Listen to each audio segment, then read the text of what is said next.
मित्रहो, आपला महाराष्ट्र हा कृषी प्रधान आहे आणि महाराष्ट्रच काय आपला संपूर्ण देश कृषी प्रधान आहे आणि या देशाची सत्ता, या देशाचं राजकारण हे शेतकऱ्यांना केंद्रित करून केलं जातं। त्यांचे न्याय, हक्क, त्यांचं हित, कल्याण या गोष्टी सरकार चालवताना सगळ्यांनीच लक्षात घ्यायच्या असतात। आपले राजकीय नेते ते करत असतात। या राजकीय नेत्यांच्याही सातबारांवर अनेक पिकं घेतल्याच्या नोंदी असतात। पण आता राज्यातल्या सगळ्याच नेत्यांना अफूची शेती करायची, कारण अफूमुळे मादक द्रव्य बनवण्यासाठी किंवा नशेचे पदार्थ बनवण्यासाठी त्याचा उपयोग होतो आणि अफूची शेती केल्यामुळे खूप सारे पैसे मिळतात, प्रचंड पैसे मिळतात आणि त्यामुळे सगळ्याच पक्षाच्या नेत्यांना अफूची शेती करायची आहे। आता ही जी अफूची शेती करायची आहे, ही अफूची शेती मुख्यमंत्री एकनाथ शिंदे यांनी सुरू केली आहे, त्यांच्या मुलाने सुरू केली आहे। अशा स्वरूपाचे सोशल मीडियावर किंवा समाज माध्यमांवरती फोटो ट्विट केले जात आहेत, ते पाठवले जात आहेत। कोणाकडून? तर संजय राऊत यांच्याकडून। राज्यसभेचे खासदार, शिवसेनेचे नेते संजय राऊत दिल्लीत बसून महाराष्ट्रात कशा पद्धतीत अफूची शेती चाललेली आहे हे सांगतायत। ही अफूची शेती नेमकी काय आहे हेच मी आपल्याला सांगणार आहे। नमस्कार मित्रांनो, मी राजेश कोचरेकर आणि आपण पाहताय आपलं आवडतं न्यूज पोर्टल टाइम महाराष्ट्र। मित्रांनो, या आपल्या महाराष्ट्रामध्ये आजपर्यंत अनेक मोठे नेते म्हणजे यशवंतराव चव्हाणांपासून ते अगदी एकनाथ शिंदेपर्यंतचे जे काही नेते आहेत, या प्रत्येक नेत्यानं आपलं राजकारण करताना एक स्वतःची छाप सोडली। 90च्या दशकामध्ये महाराष्ट्राच्या राजकारणाचं किंवा सर्वसाधारण राजकारणाचं गुन्हेगारीकरण होतंय असं म्हणत गोपीनाथ मुंडे यांनी गृहमंत्री असताना या टोळी युद्ध करणाऱ्या लोकांची किंवा संघटित गुन्हेगारी करणाऱ्या लोकांची अक्षरशः कंबर तोडून टाकली। पोलिसांना स्वातंत्र्य दिलं आणि त्यानंतर पोलिसांनी जे करायचं ते केलं। याचं कारण असं आहे, तुम्ही आम्ही आपल्या घरातलं एखादं मोठं लग्न केलं किंवा एखाद्या लग्नाचा जर थोडासा पसारा व्याप मोठा केला की ताबडतोब या टोळी युद्धाच्या लोकांकडून धमक्या यायच्या।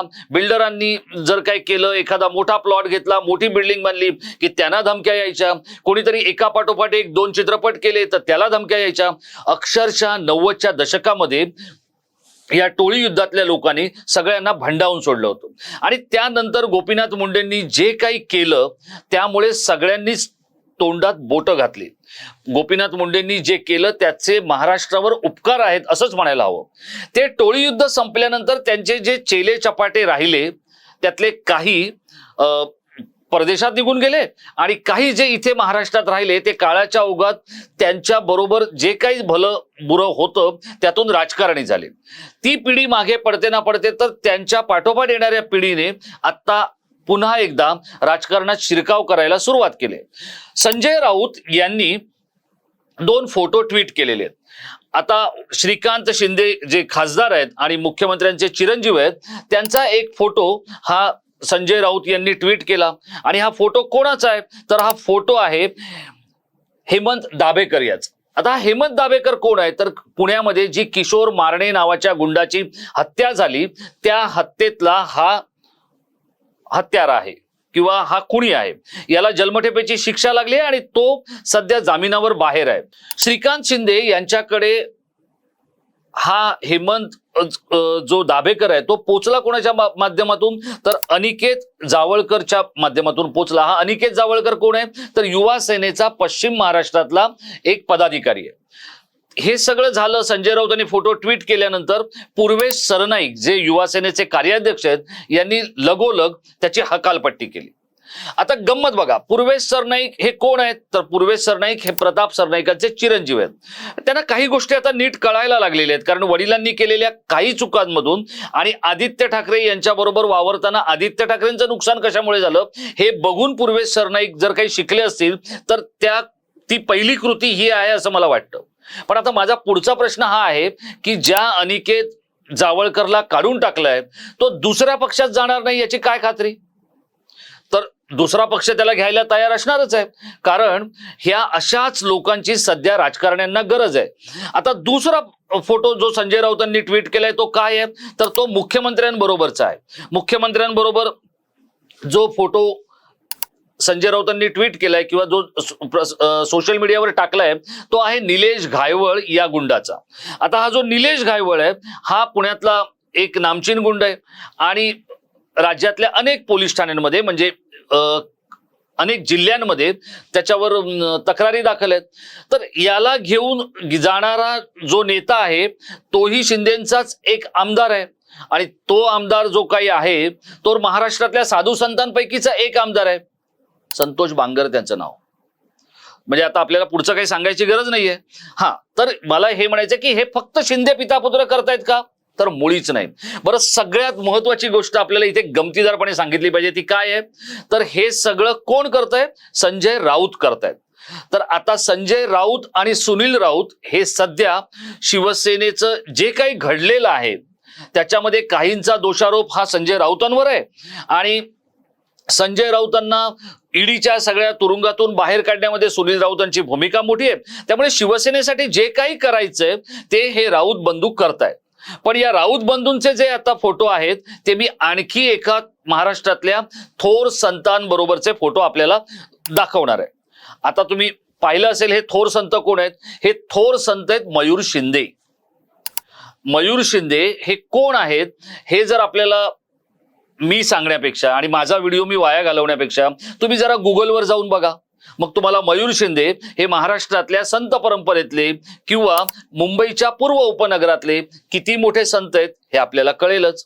बरं, या संतांचा पंढरीची वारी सोडल्यानंतरचा जो व्यवसाय उद्योग काय असेल तर खड्ड्यांची खणती करणं, टेंडरांची कामं घेणं, कधी काळी सुनील राऊतांच्या कृपाछत्रामुळे आजूबाजूच्या लोकांना पंढरीच्या वारीला घेऊन जाणं आणि ती वारी जर नीट झाली नाही तर त्यांना वेगवेगळ्या चिपळ्या, तंबोरे हे दाखवून त्यांना थोडंसं वारकरी संप्रदायाकडे आकर्षित करणं हा मयूर शिंदेंचा उद्योग आहे. तर हे झालं संजय राऊत बंधूंबद्दल. हा, हे मी फक्त तुम्हाला वाणगीत दाखल सांगितलेलं आहे. म्हणजे आज जे राऊत दिल्लीत बसून हे सगळं करतायत त्याच्याबद्दल सांगितलेलं आहे. आता आपण वळूया सगळ्यात महाराष्ट्रातला मला अंतरावर ठेवणारा, तरीही मला म्हणजे माझ्या सहित अनेकांना, माध्यमांमधल्या अनेकांना अंतरावर ठेवणारा, काही विशिष्ट लोकांनाच आपल्या डी झोन मध्ये घेणाऱ्या नेत्याबद्दल. त्या नेत्याचं नाव आहे देवेंद्र गंगाधर फडणवीस, राज्याचे गृहमंत्री. मी आपल्याला एक गोष्ट इथे जाणीवपूर्वक सांगू इच्छितो की देवेंद्र फडणवीस हे 2014ला राज्याचे मुख्यमंत्री झाले.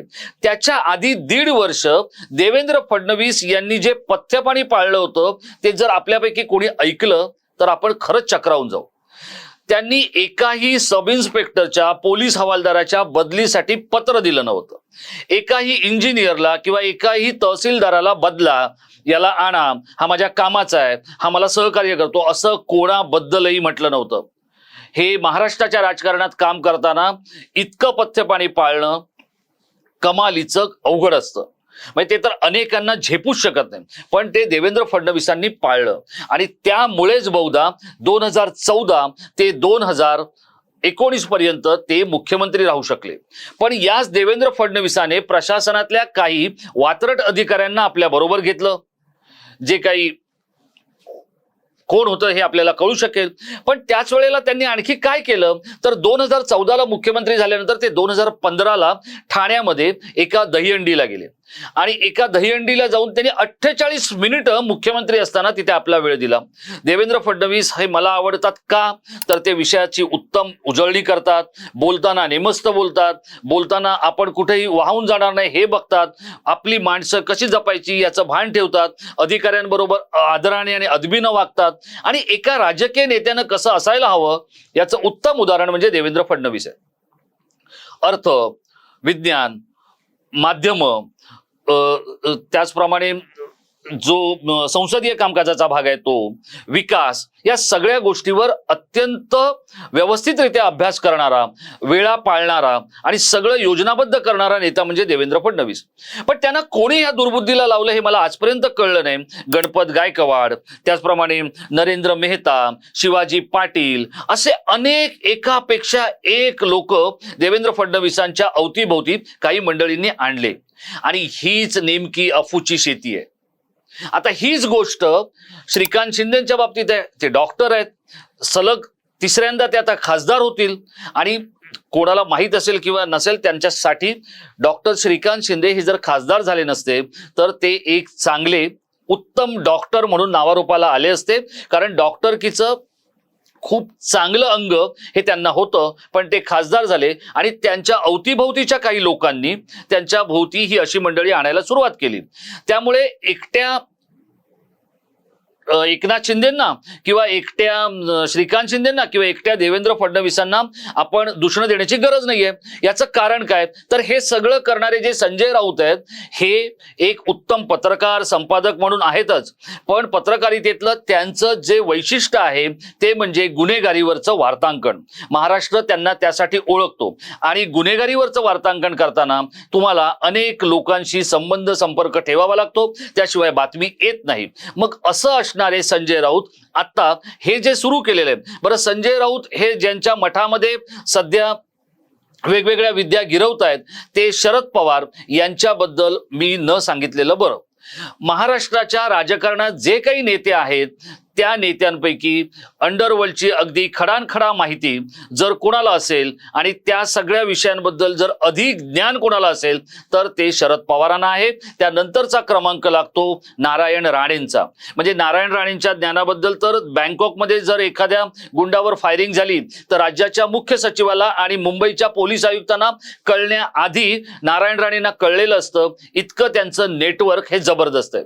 त्यामुळे या सगळ्या मोठ्या नेत्यांचा या अफूच्या शेतीकडे जो वाढता कल आहे त्याच्यामुळे त्यांचं राजकारण हे रसातळाला जाण्याची भीती ही वाटू लागलेली आहे. कारण ही जी मंडळी आहेत जी श्रीकांत शिंदेंच्या भोवती आहेत, सुनील राऊत किंवा संजय राऊतांच्या भोवती आहेत किंवा एकनाथ शिंदेंच्या भोवती आहेत, फडणवीसांच्या भोवती आहेत, अजितदादांच्या भोवती आहेत, ही कोणाचीच नाहीत.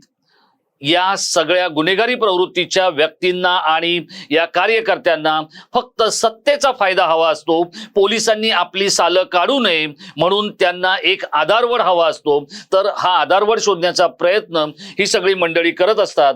या आधारवडाच्या पारंब्यांना आपण किती लोंबकळायचं की त्या पारंबीने आपण आपल्या राजकीय भविष्याचा गळफास लावून घ्यायचा का, याचाच विचार संजय राऊत, सुनील राऊत, देवेंद्र फडणवीस, एकनाथ शिंदे, श्रीकांत शिंदे या सगळ्यांनीच करण्याची वेळ आली आहे. नाहीतर पुन्हा एकदा राज्यातल्या जनतेला म्हणावं लागेल की आम्हाला 90तला एक गोपीनाथ मुंडे या महाराष्ट्राच्या कल्याणासाठी पुन्हा जन्मायला हवा, पुन्हा दिसायला हवा आणि पुन्हा आमच्या समोर वावरायला हवा. आज गोपीनाथ मुंडे आपल्यामध्ये नाही आहेत किंवा त्यांच्यासारखा एक डॅशिंग नेता नाही आहे. याची जी काही याचं दुःख, याचा क्लेश, या सगळ्या घटना, हे फोटो आणि या नेत्यांचं वावरणं पाहिल्यानंतर दिसतं. आणि मला असं वाटतं की जर महाराष्ट्राला दुसरा गोपीनाथ मुंडे हवा असेल तर ती होण्याची क्षमता आत्ता दिसते. ती म्हणजे फक्त देवेंद्र गंगाधर फडणवीस यांच्यामध्ये. ते राज्याचे गृहमंत्री आहेत. पाहूया ते येणाऱ्या काळामध्ये त्यांच्यामधला मुंडे फॅक्टर पुढे आणतात का. जर तो आणला तर ते महाराष्ट्राच्या कल्याणासाठीचं फडणवीसांनी उचललेलं एक महत्वाचं पाऊल असेल. आपल्याला काय वाटतं, पुन्हा एकदा 90च्या दशकानंतरचं किंवा 90मध्ये जसं राज्याचं किंवा राजकारणाचं गुन्हेगारीकरण झालं तसं आता राज्याचं गुन्हेगारीकरण होतंय का? या एकूण विषयाबद्दल आपलं काय मत आहे आपण आमच्या इनबॉक्समध्ये व्यक्त व्हा. आणि असेच काही परखड, स्पष्ट आणि निष्पक्ष व्हिडिओ पाहण्यासाठी आपण टाइम महाराष्ट्राला सबस्क्राईब करा. तोपर्यंत स्वतःची काळजी घ्या. धन्यवाद.